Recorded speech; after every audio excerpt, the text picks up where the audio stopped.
Welcome to the Triclinium, a podcast named after the three-sided table used in the Lord's Supper, where you're invited to join the three of us as we think through matters of Christian faith, practice, and community.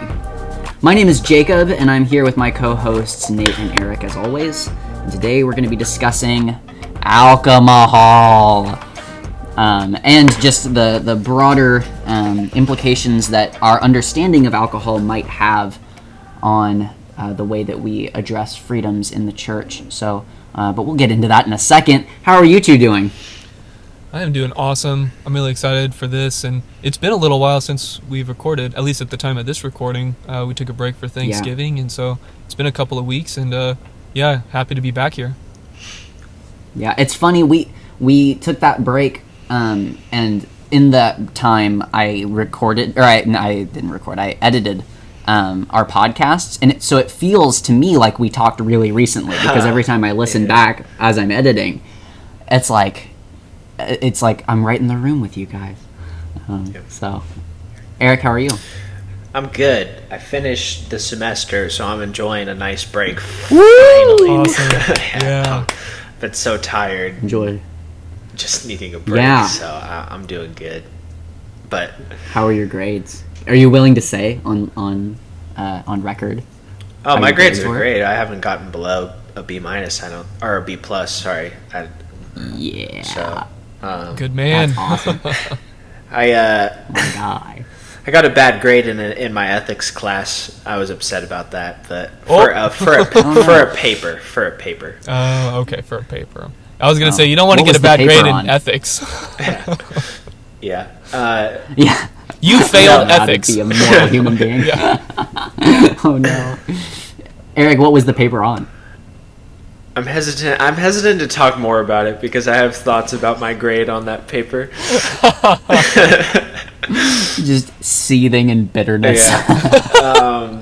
It was on. Essentially, there were some case studies on different ethical issues, and I had to write some responses to it. I'll leave it at that. I want to know after we're done. We can chat more, but not right now. Eric has decided that the 4 people that listen to this podcast cannot what his paper was about. Well, good. I'm glad that you're finally getting to explore some rest and have a break from all of your studying, so that you can sit down and talk with us in our intellectual conversations. Yeah. I'm so sorry. We're dragging you back into the ring. Oh. This is what I love. Seriously. This is what I love doing. I could do this mental forever. Gymnastics. If Yes. I didn't want to do I it, agree. I'd tell you guys to get lost, but I love doing this. Because he Eric, doesn't you wouldn't care say about that us though. at all. We know you too well. You wouldn't tell us to get lost. I'm so busy, guys. Yeah. Yeah. Respectfully, I don't have time.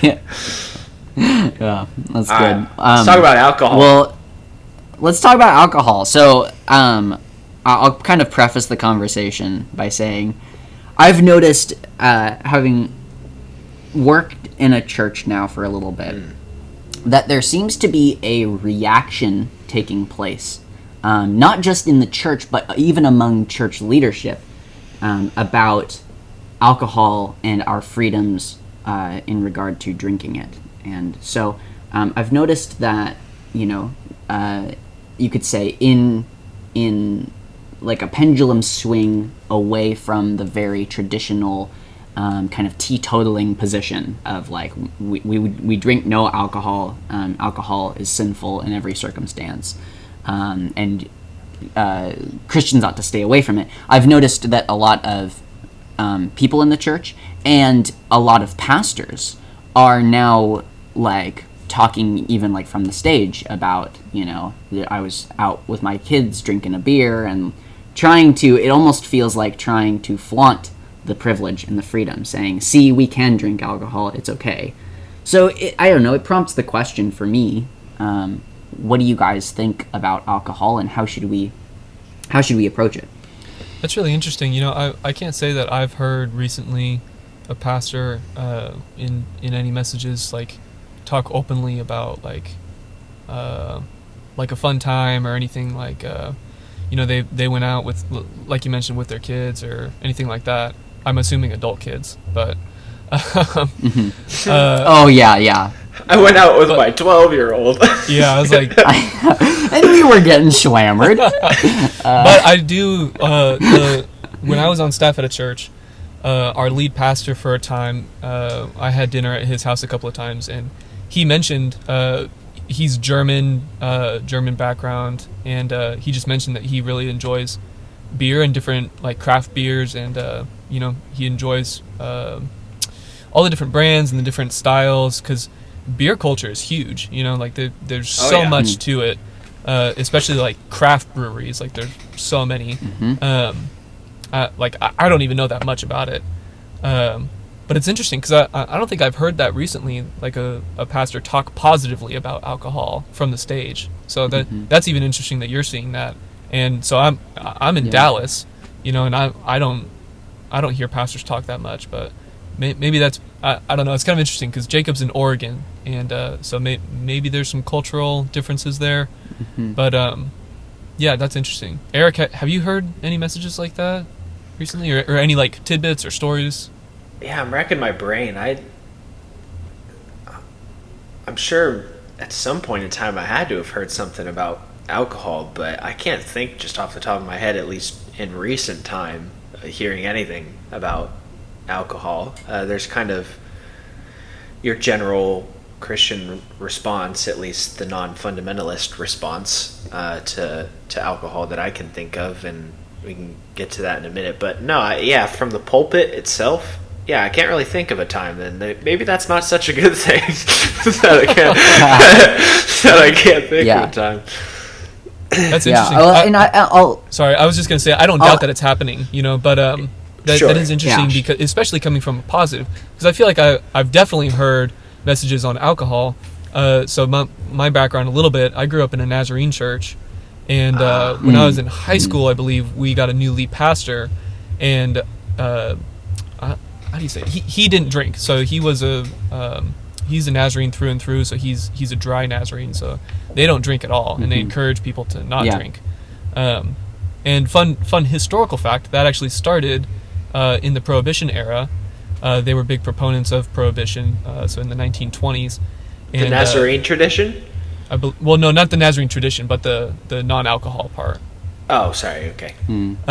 Sorry. The tradition of Nazarenes typically being dry, I believe at least, or it came to a head, and it like blossomed in that era because they were already at least on the negative side of alcohol, and so they were encouraging those around them to not drink, and so they themselves would stop drinking in order to walk with people that were trying to stop drinking in their walks and get out of alcohol dependence and alcoholism. So that, I mean, that's just a little historical thing, but so I've heard a lot of messages on alcohol, at least in high school, early college days, from my Nazarene context. So, but they were all negative. So it's really interesting that we're hearing more positive spins, and at least pastors being willing to share, fun or positive stories about going out, or about having sharing a drink or whatever else. So, yeah. And I'll add that it may be that I'm mixing up stories that I've heard from pastors with like things that I've heard from stage. It's not very often that I'll hear them mention alcohol from the stage, but I think I have heard it before, like, somebody kind of making a mention of like, oh, I just really enjoy beer or something like that, and then kind of trying to, but it feels like it's an attempt to destigmatize the alcohol drinking within the culture. And just as a side note, I'm sorry if you guys hear like noises. I don't know. I live in a house with other people, and every once in a while people walk upstairs or play music, and it bleeds through. So that, that's for the listener. If you hear that, my apologies. It happens, friend. I have a screaming baby sometimes in the background. Yeah. And he will apologize to no one. As soon as he is of age, Jacob demands an apology from Brian. Yeah. That's gonna be it. When I first meet him, I'm gonna be like, you apologize, and you do it now. So anyways, just that's. I was gonna say something. But sorry. Go ahead, Jacob. Go ahead.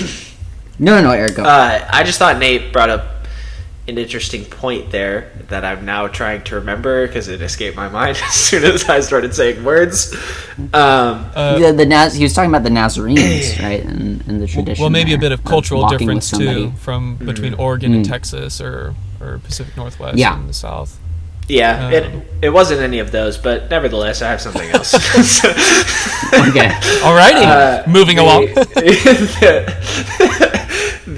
The thing that I thought of when you were saying is, like, thankfully in my upbringing, I've pretty much heard the same message that I hold to now, which is I've heard that word moderation over and over again, and I still think that's an important word. Nate, you were using the word temperance earlier regarding the conversation about alcohol, and you know, the number one thing for me is, like, biblically speaking, I don't really know how you get around saying that you can't like you make a hardline prohibition against alcohol, like, at all. To say that, like, Jesus was drinking grape juice or something in the Lord's Supper, or that when he changed the water into wine, it actually was just, like, low fermented wine and, like, wasn't actually wine at all. Like, some of these ridiculous things that you hear coming out of probably the more fundamentalist Baptist churches. Sure. And I've heard some wild things from them too. Like, in my opinion, we got to take God's word at God's word and say there has to be at least some room to say that Christians can and are permitted to drink alcohol, but that isn't to say that we're going to ignore the large swaths of Scripture that clearly prohibit drunkenness as a result of drinking alcohol. So, like I said, and I think you two would probably agree, I am fine with people drinking alcohol, but it has to be in moderation. And what I was going to add to that is that moderation looks like different things for different people. And so what I mean by that is, if you are genetically prone to alcoholism, if you have struggled with alcohol addiction in the past, perhaps your moderation does look like, I'm not going to drink at all. And you do that to the glory of God, because you're more interested in obeying Him and obeying His commands than you are exercising your permission to drink. But that being said, there's others who do not struggle to the same degree as others. You could ask, is that fair that some people can drink and some people can't? I don't know, but that's kind of where I'm at with it right now. I'd be curious to hear what you guys have to say in response to that. I want to ask a really weird question. Probably a question that almost no Christian asks. I want to ask the question, if we're talking about alcohol, is it always just a matter of whether we are permitted to or not? Or is there ever a time where you should drink alcohol? Like meaning it would be unloving for you not to. Yeah, that's difficult because of the scenario I just gave. So, like, if somebody is literally genetically prone to alcoholism, and that if they even have a whiff of a drink, it's going to cause them serious life issues, that person, I think, should prohibit themselves from drinking alcohol. Let's take them off the table for just a second and say you've never drank before, and you have as a principle for yourself, I just don't drink. I don't drink. Is there ever a time where you think Jesus would actually call us to drink? To have a drink? Yeah. We were talking about this kind of before we started recording, and I think Jacob was spot on. I am of the opinion that having a beer or drinking some wine is a great medium to be able to garner and build up friendships, and there are certain scenarios in which alcohol is actually a great medium to be able to do that. I would say the same for cigars as well. We can. I was going to bring that into the mix at some point in this conversation, but I think it's roughly the same idea. Are these two substances necessarily good for your body? And we could talk about that too. Not technically. Maybe there might be some good benefits, some not. But to my general point, yes, there's times in which I think that we should, in the better interest of creating deeper friendships and perhaps even becoming deeper brothers or sisters in the Lord, drinking alcohol probably could be a smart idea. But like I said, I don't want to completely shove aside those who might struggle with some sort of addiction or genetic disposition towards it. That answer that I just gave isn't going to apply to all people, and I just want to be clear about that. Yeah. Jacob, what would you say to that question?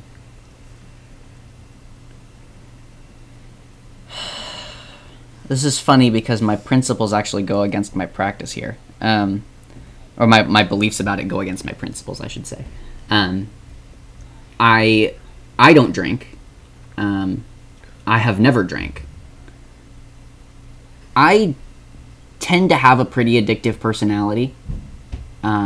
Like, I have a hard time moderating things that I enjoy. And so I think there is some wisdom in me kind of remaining abstinent from that. However, it's a question that I've asked before. Like, is my abstaining from this actually out of love? Or am I, am I just being staunch in my principles? And so I don't know. I think I would imagine that there are scenarios in which if you don't have a predisposition towards alcoholism and you're offered a drink, that you should take it. Or if there's a scenario where it makes sense to drink, that you should do so. It's hard for me to come up with examples, but I think my dad, I come from a line of dry people, so my grandfather does not drink, and my father does not drink, and I don't drink because of that as well. That's like another one of the reasons I won't drink, is because I have this like lineage going that I don't want to break, for almost just tradition purposes. But I do. So my dad will drink if it's offered to him. And I don't know when that shift changed, or when that shift happened in him. I don't know if maybe he always had that perspective. But like, if he's over at someone's house and they offer him a glass of wine, he won't turn it down. He doesn't. I don't think he likes the taste even, but he is willing to partake. And so maybe I need to become more like my dad in that. I don't know. I'm still thinking it through myself. But I think there has to be some scenarios in which it is the loving thing to drink. I'm kind of thinking off the top of my head here as we go too, because I'm also trying to think of some scenarios. You kind of mentioned, perhaps you're at a wedding or something where clearly there's going to be alcohol that floats around because it's a celebration. And you said earlier you don't want to be that one guy on the side where everybody else is celebrating and having a drink and sharing camaraderie with one another, the one guy that's off to the side as well. But I don't know, tell me if I'm wrong here, but I'm kind of thinking about it and I'm like, is it really that deep if you don't have a drink? Does it really change it that much? In my experience, no. Yeah, and I don't, for the record as well, I have drank since my 21st birthday, but I currently don't drink in honor of the code that I'm under for seminary at the moment. And I didn't drink all through high school as well until my 21st birthday. And I don't know, in my view, it was never that deep. It's not like people people have never looked at, some people may have looked at me sideways here and there, but like most people are understanding like of where you come from. If you just say, I just don't drink, like most people like aren't gonna look at you weird for that. I don't know. Maybe you guys have different experience or different views, but I'm not sure that it's that deep at the end of the day. Yeah. I think maybe it used to be, and now it's maybe that peer pressure that we are assuming is there. Maybe it's a bit more relaxed, but I feel like, I don't know. I mean, maybe it's manufactured peer pressure, but I feel like in, the high school movies of like the 2000s, the high school party scene or scenes or whatever, it's like, there's definitely stigma around the people that are there and don't drink, or let me add something. Let me add something to that point, because I don't want to oversell what I was saying. There definitely was peer pressure growing up for me in high school. There was people who actively tried to get me to drink things at time or what have you.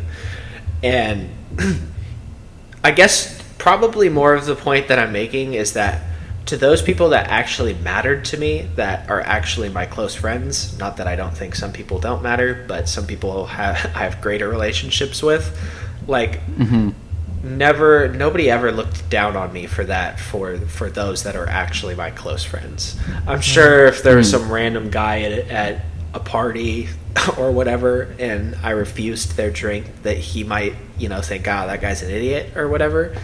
But but at the end of the day, for those who are most dear to me, I had never experienced like a put down from them or anything. So so Eric, I was thinking about the first point that you said, and correct me if I'm wrong, but I want to restate the point, because I think that you said that coming out of like the more kind of hardline traditionalists, they would argue that like there are like maybe they wouldn't argue this, but they either make jokes or they have an idea that what Christ transformed, he transformed the water into like grape juice or whatever. It wasn't like fermented alcohol that actually was capable of intoxicating a person. Sure. Yeah. Right. So I was just thinking about that, and I was thinking about his Old Testament examples of drinking, and it's kind of funny because the two examples that I thought, first one was Noah, and Noah's drunkenness after the ark and after the flood, and that drunkenness led to sin. We know that. We don't know exactly what happened between Noah and which one of his sons was it that? It was Ham. Yeah, that went into the tent. So we don't know exactly what happened or what sin happened, but there's a clear correlation in this story between drunkenness and the sin that happened after that. And then the second example I thought of just off the top of my head was Lot and Lot's daughters making him drunk so that they can become impregnated by him. So, which is a wild story in and of itself, but those two stories clearly show a link or a correlation between drunkenness and sin. And so, I mean, for one, it does establish the fact that they had alcohol capable of making somebody drunk to the point where a father would sleep with his daughters, and where Noah, a great figure in the Bible, is some sin happened after his drunkenness. So it's kind of interesting too, just because we have the fact that drunkenness existed, and then as I was thinking about it, Christ at the wedding came to my mind too, and and at the Last Supper. So we see Christ interact with alcohol, but we don't see drunkenness, nor do we see sin stem from it. So I think that, I would try and make an argument, and I think that it's supported by Paul's writings, in discouraging people from drunkenness. Right. That alcohol in and of itself doesn't lead to sin. but drunkenness does. So I was thinking about it also. I think that this ties in with another point that you made, Eric, because you said that moderation might look different for every person. And I was like, I believe that. I think that's true. And then I was like, does drunkenness look the same, though, for every person? So maybe moderation looks different, but does drunkenness look the same?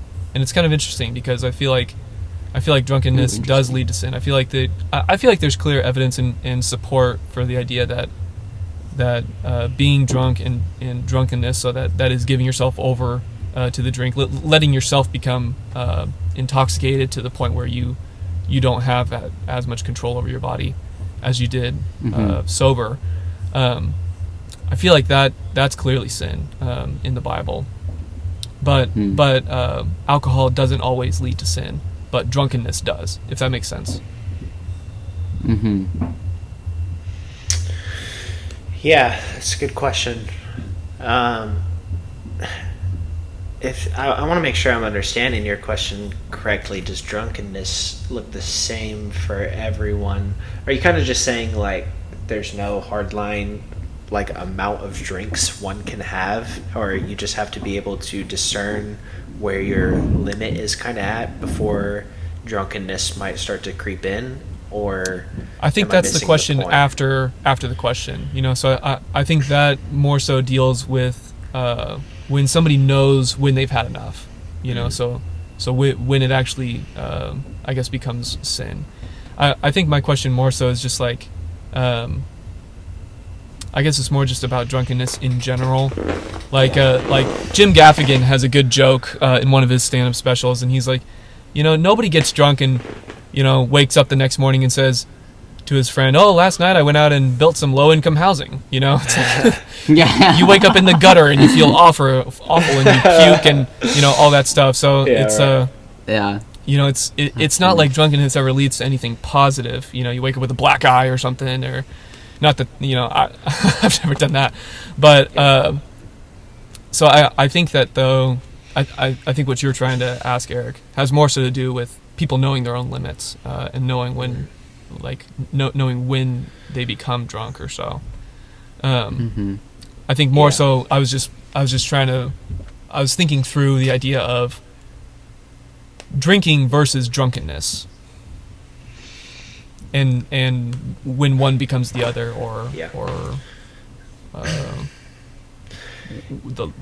maybe the line between, which I think is your question.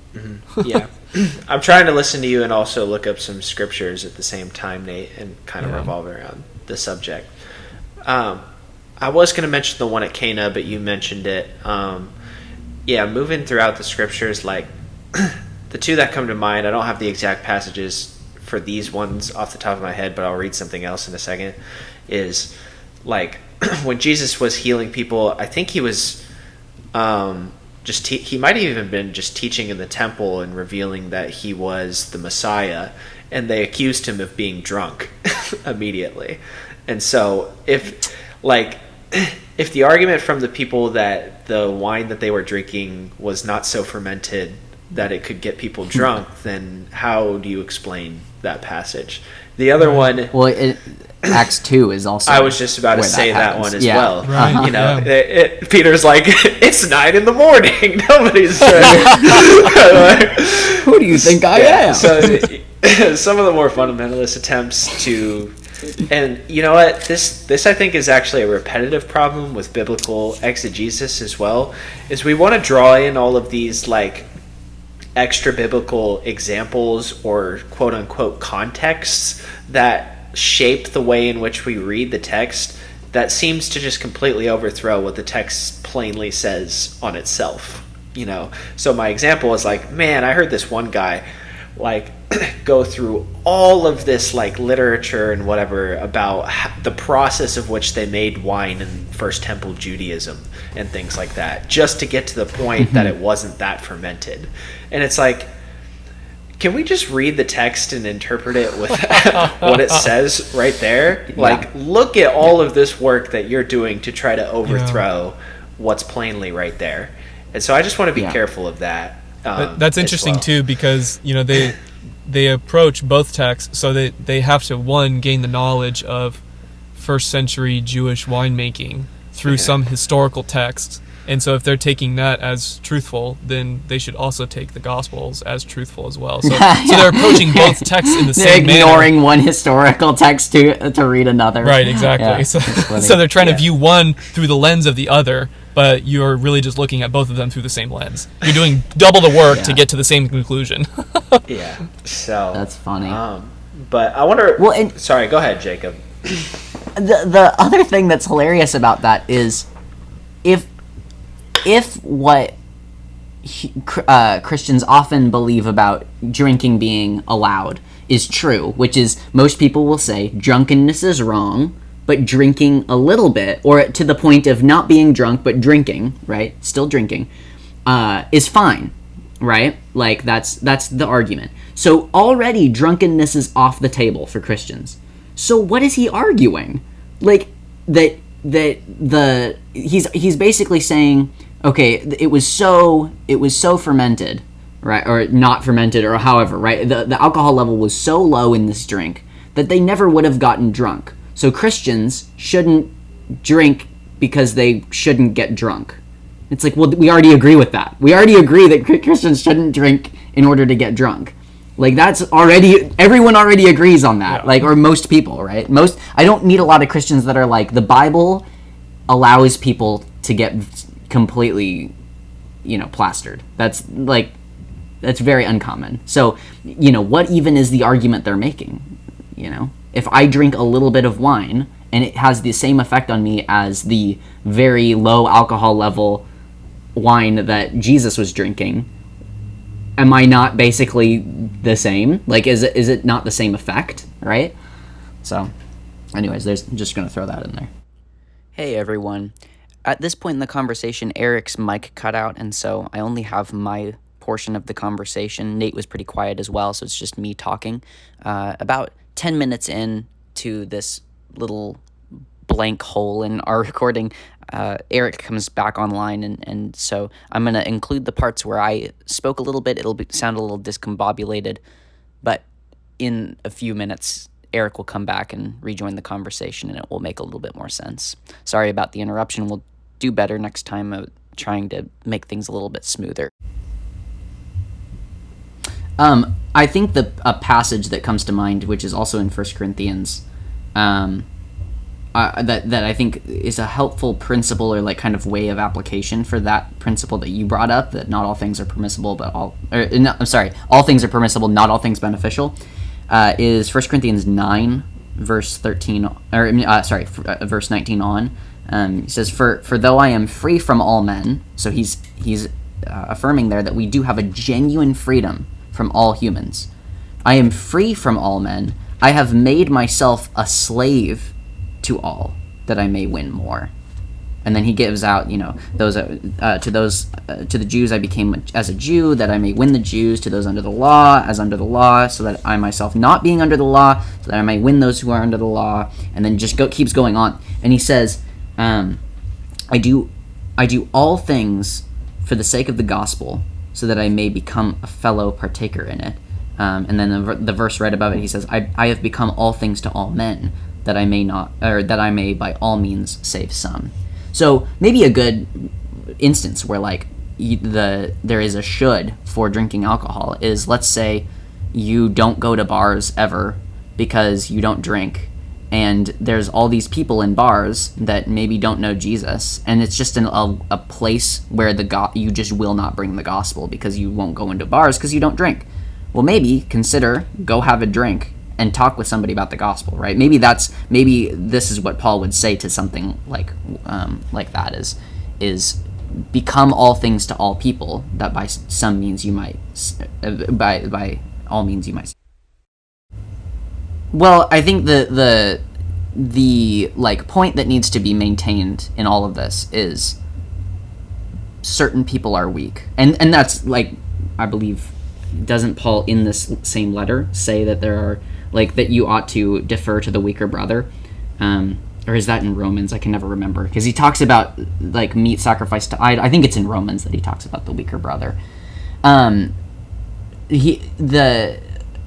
are Christians who by by condition of their temptations and their inability to sustain temptations in certain directions, shouldn't be able to do certain things, right? They can't eat meat sacrificed to idols because they believe they're sinning in doing so, right? It's Romans 13, not 13, 14.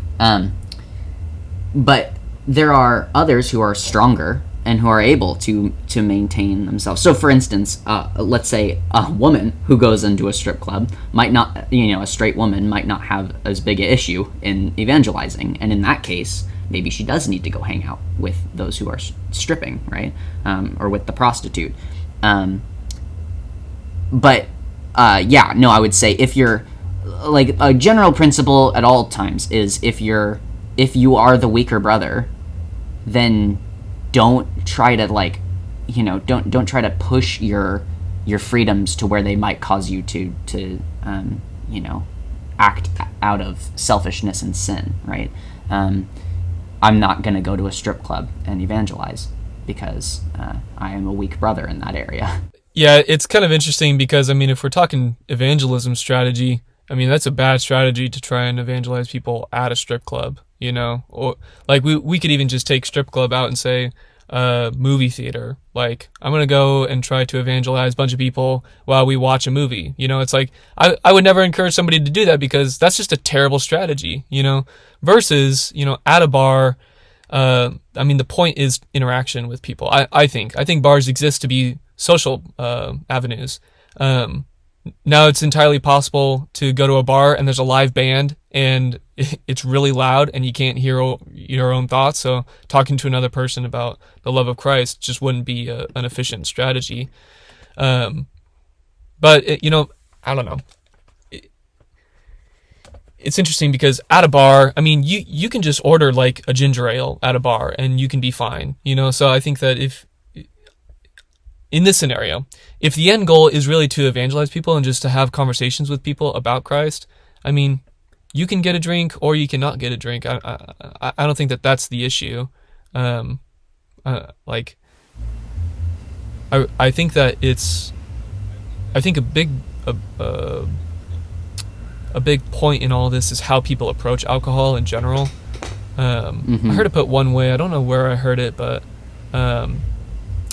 somebody, I think at one point, it was either a message that I was listening to or a book that I was reading or something, but it was like, how do you approach alcohol? Like, if you approach alcohol with the intention of trying to change your mood or change your mind or trying to become happier, or you're trying to forget about something, like the day or an experience or whatever, I think that's a disordered way of approaching alcohol.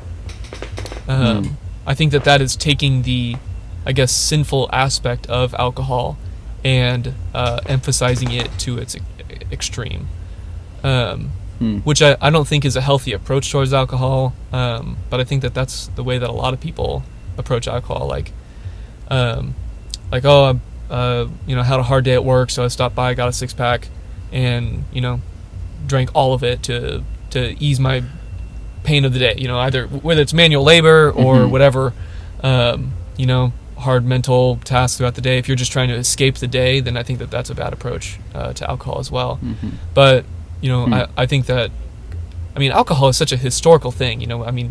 The fact that our Savior interacted with it 2,000 years ago just speaks to the historical implications that this beverage has had. Right. But I think I don't know primarily, but I think that the good and useful aspect of it is just a celebratory indulgence, I guess. Something to take part in when something good happens. Whether it's a wedding or, like Eric mentioned, cigars. The birth of a child. I think it's customary for fathers to have a cigar. After the birth of a child.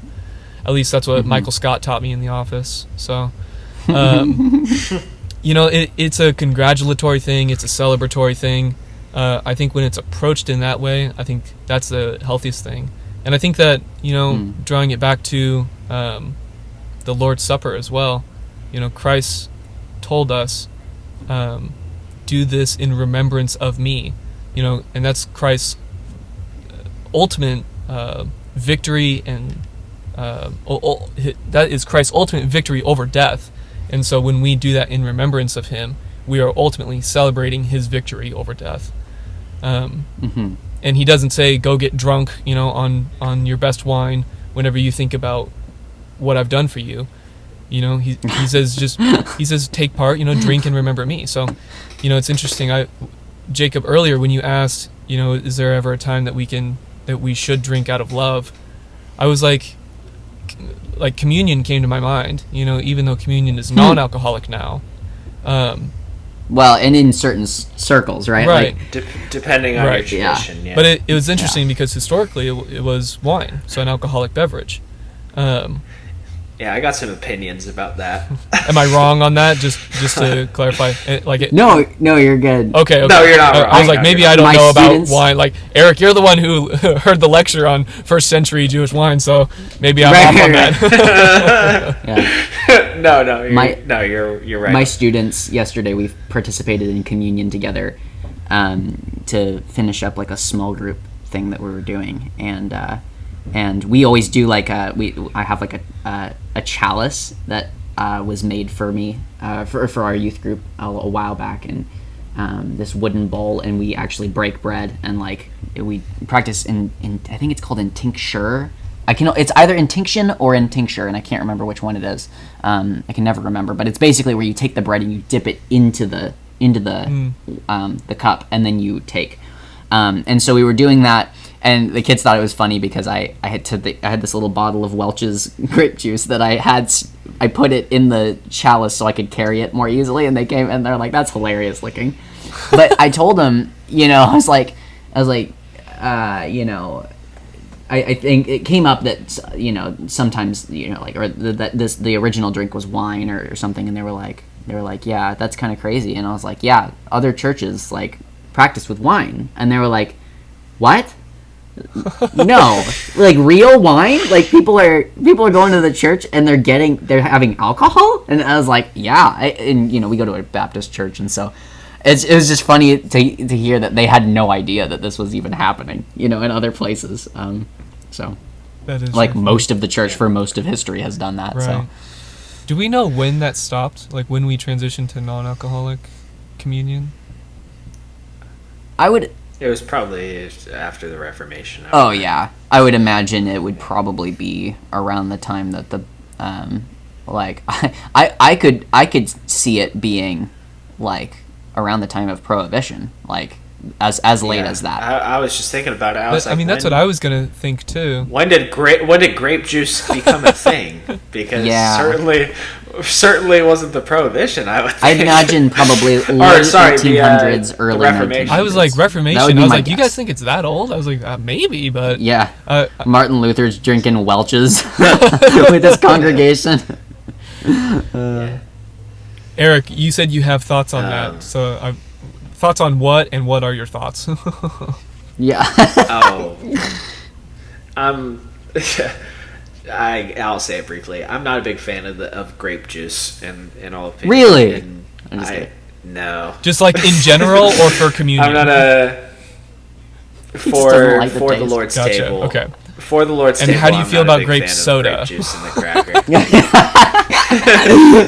Dude, I saw some article where somebody was like, yeah, I enjoyed the Lord's table on my own, and I had a cup of coffee and a Christmas cookie. I was like, oh, that hurts. Excommunicate. Yeah. That's really funny, actually. Yeah. Yeah. So not a big fan. It's not.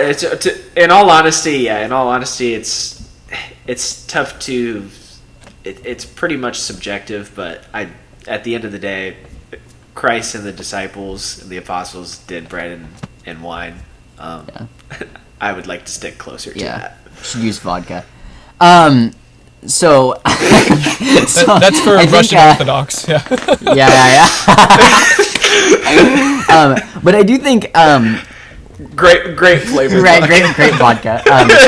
We should talk a little bit more maybe about how the church should address recreational drug use, because I think that that's going to be like, I think almost the question of drinking is like a closed question nowadays. Like I think most people have a pretty, I would venture to say, a pretty biblical view of drinking, because they had to deconstruct the, you know, like the legalism of previous and the fundamentalism of previous days. Yeah.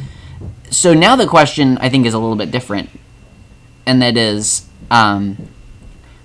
what is included in our prohibitions against drugs, and why would we prohibit drugs? Like, where in the scriptures can we point to say marijuana bad? Marijuana bad. It's a good question. I do think as Christians we need to think through that. I mean, off the top of my head, I don't have any direct scripture that comes to my mind that explicitly says it, but it just feels off, you know, to like think about Christians engaging regularly with recreational marijuana.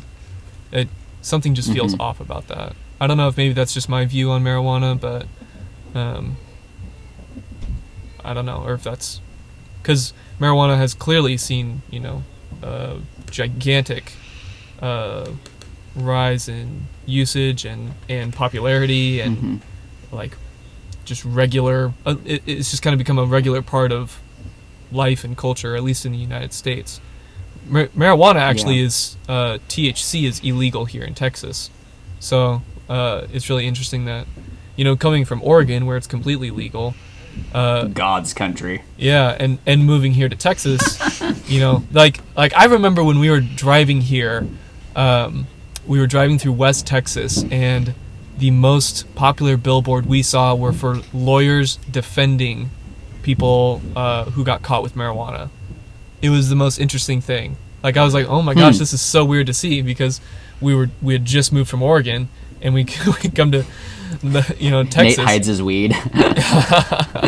And I was like, oh, that's so weird. Like, you know, I didn't even know that, because I thought that it was federally legal, federally legalized, but it's still illegal here in Texas. So, but I mean, you still smell it everywhere. Like, it's clearly still here. So, but yeah, I don't know, Jacob. What are your thoughts? Just to, like, off the top of your head, thoughts on marijuana use. I can share in a sec. I was wondering. Eric looked like he was typing. I'm interested. Do you have any thoughts, Eric? I'm fine. I was just looking up different scriptures to think about it. I don't. Yeah, I'm with you. There's no passage that you're going to find in scripture that says marijuana bad. Did you do a text search for that? You go to your Bible app and just turn out marijuana bad. It's like no results. You're like, darn it. It must be forbidden.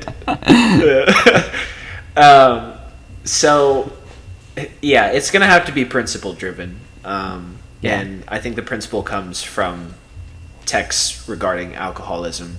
Ephesians 5:18 I think is probably the best one that I can see off the top of my head.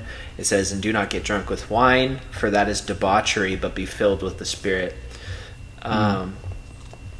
So, yeah, the problem is drunkenness, and the problem is an altered state of mind, and excessive indulgence in a particular practice is the problem.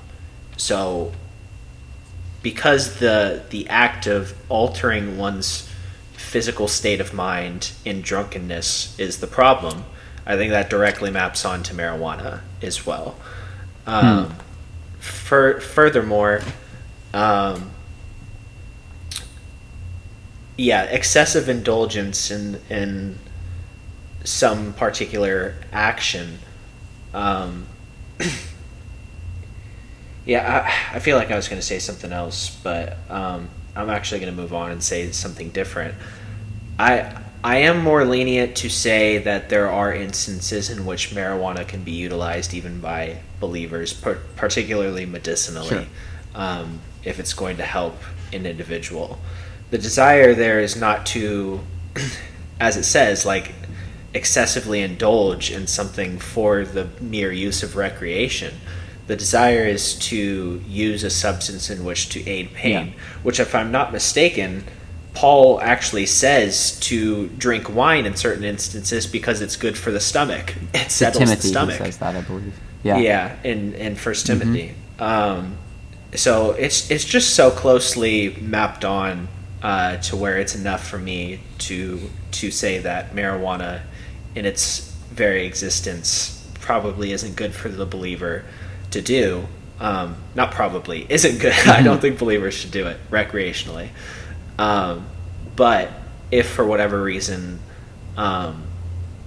it's recommended to you medicinally by an appropriate doctor, then I would think that I'm not seeing where I would have problems with that at the moment. Yeah, I agree, and I think that a good way of thinking about it is there are other drugs that are prescribed that can have very similar effects as many recreational drugs do, and we as Christians usually don't see a huge problem as long as the doctor is recommending it. And I think having a doctor recommend it is a good stopgap to realize like whether or not we actually need it. Like it's a good form of semi-accountability, even though doctors oftentimes like want to prescribe you more things because it makes them money. But that's another issue for another time. Sure. I think a good way to think about it is, so this is in 1 Peter 3. It says, sanctify Christ as Lord in your hearts, always being ready to give a defense or make a defense to anyone who asks you to give an account for the hope that's in you, yet with gentleness and reverence. I think that the Christian life is a very cautious form of life.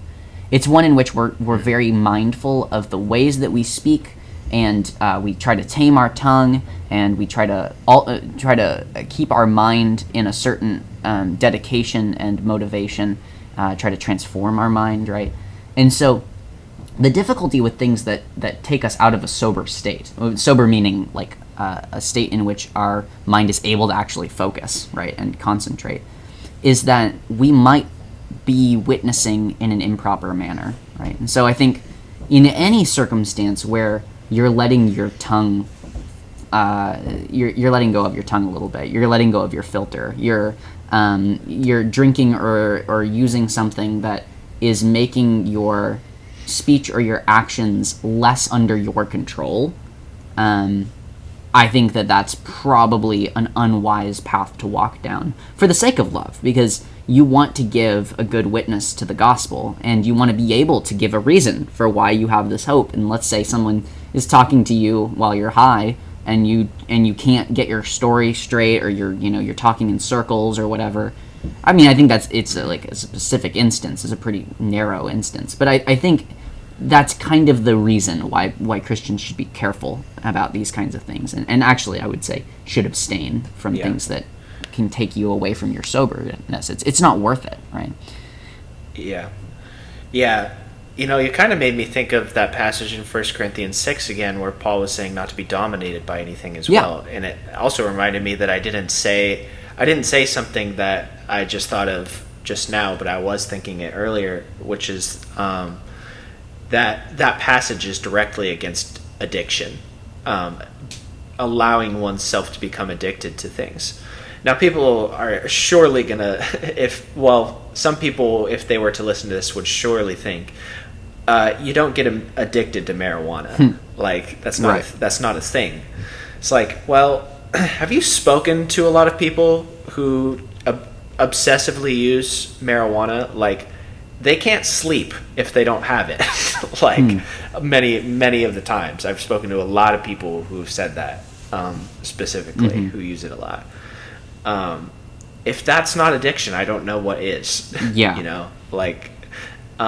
And if we're going to be faithful to the text, we can't let ourselves be dominated in that such a way. So I think that maps on exactly with what you were saying. That's also why I would think that cigarettes are a less acceptable form of tobacco for some people as well, because if I understand it properly, the carcinogens in cigarettes are so much higher, so that people are more prone to become addicted to them than, say, a cigar, which I believe is supposed to be lower in carcinogen intake. Nicotine, not carcinogen, but yeah, it's yeah. Well, and Yeah, I might have got those flip flopped. I was trying to. No, you're remember good. too. You're good. well, what's They're both in interesting there. too is that like Yeah. e-cigs and like vapes, they contain a much higher level of nicotine. Like I'm probably gonna get the number wrong, so I won't say it, but a significant amount 5. higher than just a normal cigarette, and so they're actually much more addictive.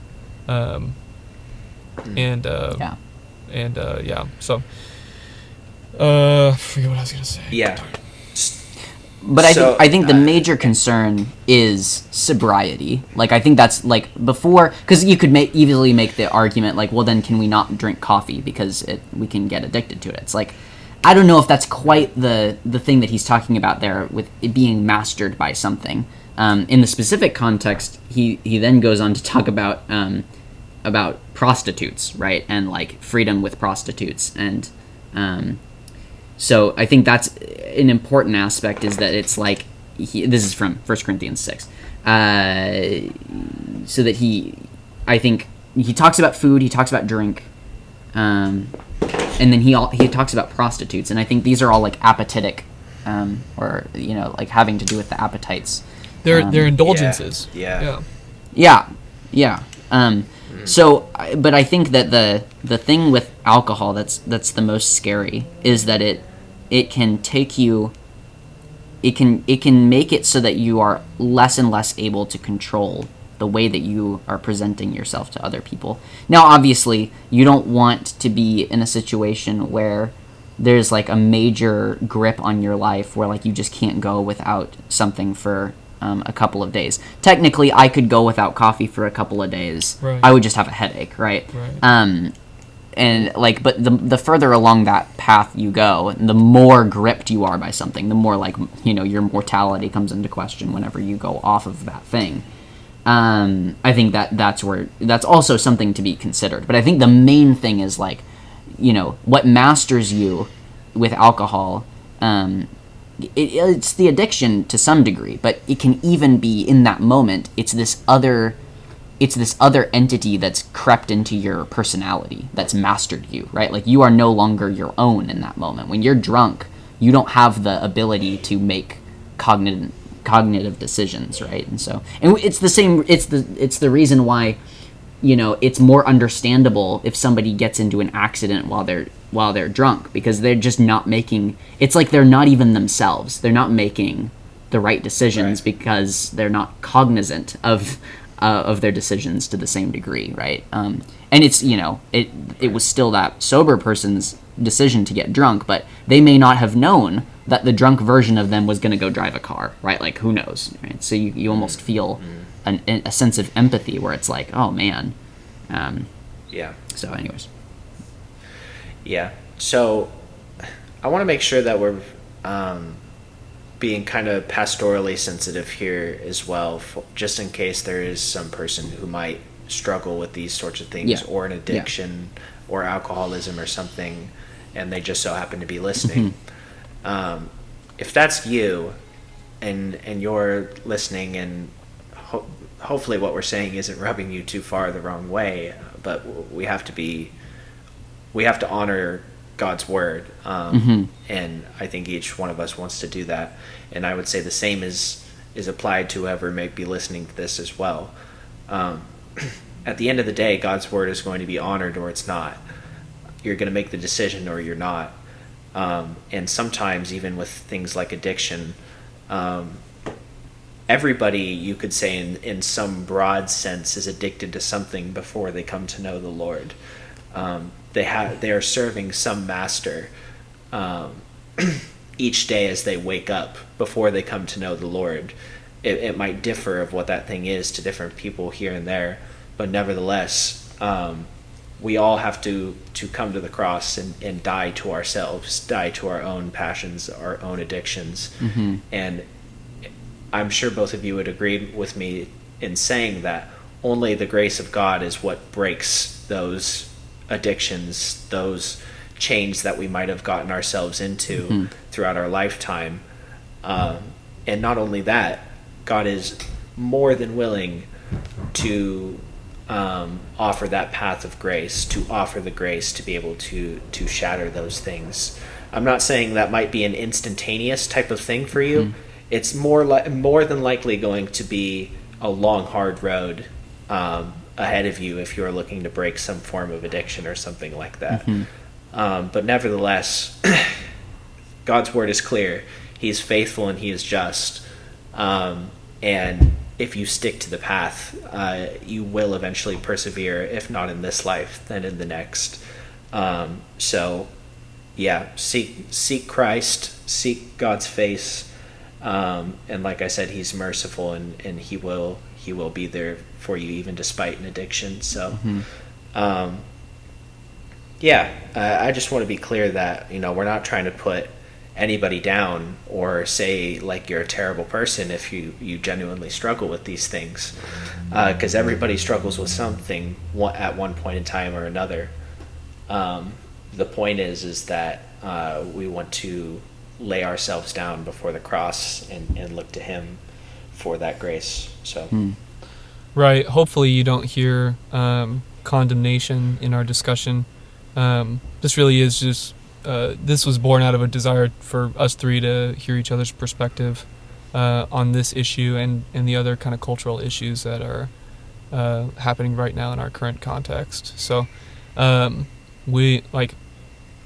apologize if you hear condemnation, like Eric said, everybody struggles with something, but I think that the true freedom that is found in Christ is when we focus on Christ and not on the addiction or not on the sin.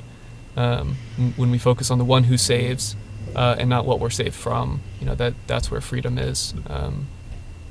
So I hope that Jacob, do we have any resources that we can plug at the end here for anybody who wants to seek help, or if there's anything anybody else can do, like if they have somebody in their life that they want to pastor and disciple? Do we have any resources that we can that we think of? I mean, I don't have a pamphlet, no, but I have. I can say this.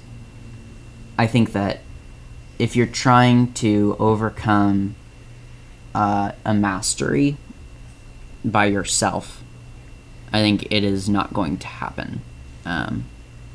So if you feel mastered by something, I would say, and especially for the believers out there, lean on your brothers and sisters and be authentic and true with them. Don't try to hide it. Don't be by yourself. Bonhoeffer once said that when I confess my sins to my brother, it feels more true that Christ forgives me because the Jesus in my neighbor his voice is stronger than the Jesus's voice in my own heart, right? It's like, sometimes that can pierce through the lies that shroud out our vision. So that's important. I would say there are, and for that you don't really need resources. Just look up, if you're not in a church, find a church. If you're in a church already, find a couple of people who are willing to help you and be honest and vulnerable. And there's certainly people out there. No matter how hard the background gets, I'm sure all three of us have heard plenty of stories and testimonies of people who have come out of some pretty wild situations in different backgrounds. So it exists. It's out there. Hope is out there, and people who are willing to genuinely help are out there. Certainly we're all disappointed time to time from folks who let us down or who we trusted, and they turn their back on that trust for X reason. But it's out there, and there are people who are genuinely willing to help and who love the Lord and want to help you in your personal journey with that as well. So it's hard, but it's worth pursuing. Is there anything else? It's worth pursuing. Right, yeah. I want to be super clear. What we're saying is certainly not easy. Especially addictive type things are definitely not easy to deal with. It's probably going to be a long, hard road ahead, but it's one that's worth walking at the end of the day. Let me add a passage just really fast to close here. that's important. So, I think if you're not sure which group you belong to, right? Maybe you've got some practices that you feel a little skeevy about, but you're not sure whether it's a full-on addiction or you're mastered or you should stop. The end of Romans 14, which is the discussion on like different meats sacrificed to idols and this kind of thing. He's very, very end of the passage. He says, "But he who doubts." So he's verse 22. The faith which you have as your own conviction before God. Happy is he who does not condemn himself in what he approves. But he who doubts is condemned if he eats, because his eating is not from faith, and whatever is not from faith is sin. So I think if your conscience, if your deep inner belief is that there's something wrong with what's happening, I would say, let's see, who was it? It's the guy, Life Books and Everything. Can you help me out? What's his name? Life Books and Everything? Yeah, it's a podcast. I'll get it in a second, but he said, Kevin DeYoung. He said, a sensitive conscience is a terrible thing to waste. So listen to your conscience, and don't spurn it, don't throw it away, and ask for Christ's grace as you work towards self-control. So, anyways, if you've got any questions or comments on this episode, or if you'd like to propose a topic for an upcoming episode, you can reach out to us at sophomorosofficial@gmail.com, SOPHOMOROS official, ICIAL official, like you would normally spell it, at gmail.com. We love talking with you guys, and thanks for listening to this conversation, and as always, may Christ be exalted.